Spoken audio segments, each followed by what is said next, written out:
What's happening there, guys, and welcome back to another great video on our channel. Phew, that was some red-hot retaliation. Taylor Swift slammed Damon Albarn, lead vocalist of Blur and later Gorillaz, on Twitter after the British artist sparked outrage by claiming that she doesn't write her songs. Taylor has always been called out blatantly by other artists, journalists, actors, you name it. Here, Taylor Swift calls out Damon Albarn from Gorillaz. Number 5. What did Damon say?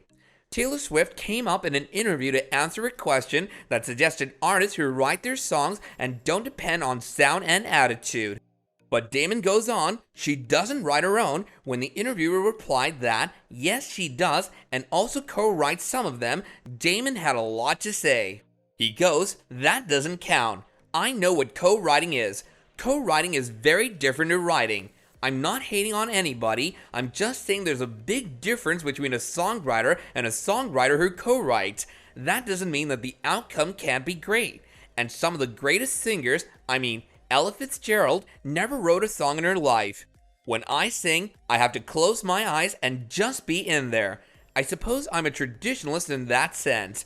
A really interesting songwriter is Billie Eilish and her brother.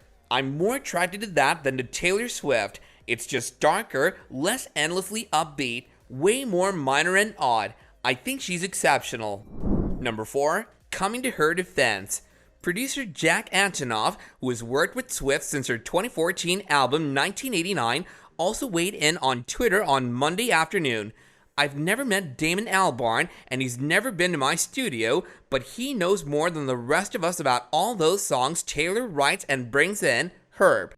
The National's Aaron Dessner, who's become a frequent Swift collaborator since her 2020 albums Folklore and Evermore, also came to her defense. Not sure why you, at Damon Albarn, would try to discredit Taylor's brilliant songwriting, but as someone who has gotten to press record around her, your statements couldn't be further from the truth. You're obviously completely clueless as to her actual writing and work process. Number 3. Taylor's reaction. I was such a big fan of yours until I saw this, Taylor wrote on Twitter. I write all of my own songs. Your hot take is completely false and so damaging.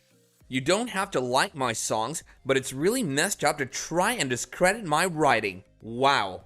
A while later, she popped back in and added, P.S. I wrote this tweet all by myself in case you were wondering. This isn't the first time Taylor Swift has taken to social media to address indirect slights. In March 2021, she posted on Twitter to express dissatisfaction with a joke made on the Netflix show Ginny and Georgia. A character named Ginny replied to her mother Georgia that why do you care? You go through men faster than Taylor Swift.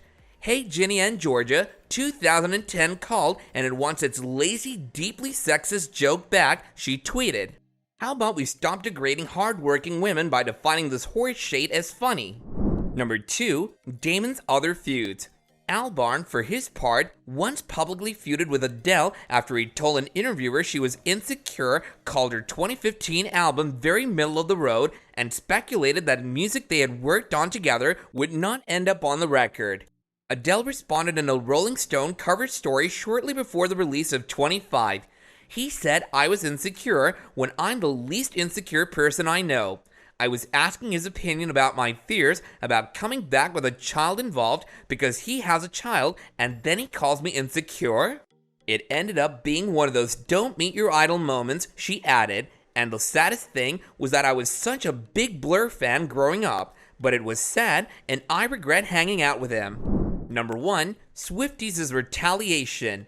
Fans are calling out Damon Albarn over his weak apology to Taylor Swift, blaming a journalist for his remarks.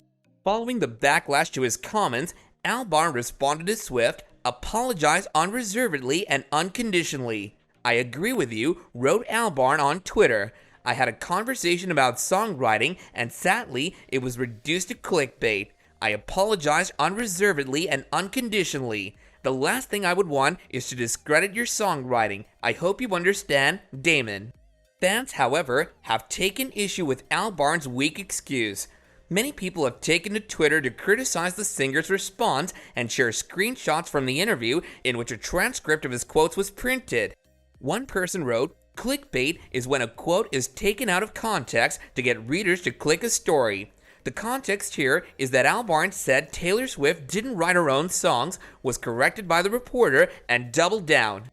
Awarding her with the Songwriter Icon Award in 2021, the National Music Publishers Association remarked that no one is more influential when it comes to writing music today than Swift.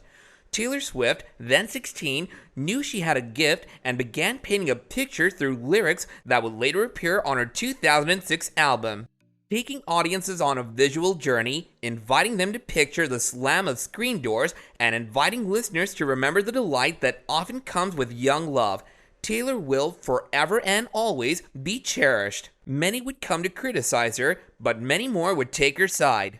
Let us know if you guys also agree that Damon Albarn overstepped his boundaries by undermining Taylor Swift's songwriting abilities in the comments down below, and we'll catch you guys later in another great video. Bye now!